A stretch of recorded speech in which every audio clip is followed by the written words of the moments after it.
ऐसा ही समाज होना चाहिए कि कोई आधी रात भी घूमे तो घूम सके। ये रात हमारी ही, चांद हमारा ही, तारे हमारे। मगर भारतीय स्त्रियों ने तो सदियों पहले ही अधिकार छोड़ दिया है। वो तो पति के पीछे छाया की तरह चलती, वो तो पति की दासी, पति उनका रक्षक है। अकेले घूमने निकलने का तो सवाल ही नहीं उठता। पहले तो घूमने निकलने का सवाल ही नहीं उठता, और रात में ये तो सवाल ही नहीं।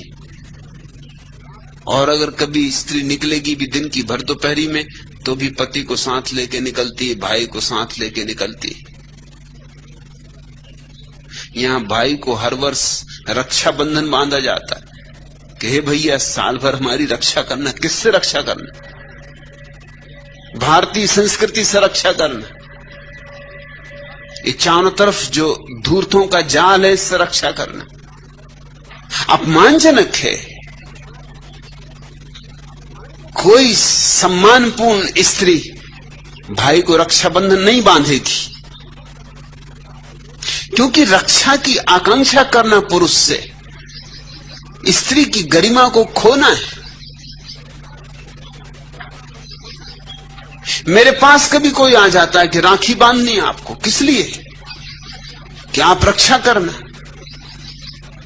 रक्षा की बात ही क्यों उठती है? रक्षा किससे करनी? मगर सदियों सदियों से भारतीय स्त्री को यह सिखाया गया है। तो तुम जब पश्चिम से यहां आते हो, तुम्हें इन सारी धारणाओं का कुछ पता नहीं कि यहां पुरुष रक्षक है, और जिसका पुरुष रक्षक नहीं है, दूसरे पुरुष उसके भक्षक हो जाते। फिर ये सुंदर स्त्री जिसको किसी ने डंडा मार दिया, अगर पुलिस में रिपोर्ट करने जाती, तो वो पुलिस का इंस्पेक्टर भी उसको घूर घूर के वैसे ही देखता है, क्योंकि वो भी उतना ही पीड़ित और परेशान है। उसकी भी सहानुभूति इस स्त्री के साथ नहीं होती। अगर वो सहानुभूति भी दिखाता तो उसका इरादा यही होता है कि कुछ थोड़ी दोस्ती बन जाए, कुछ थोड़ा पहचान बन जाए, तो वो भी वही करे।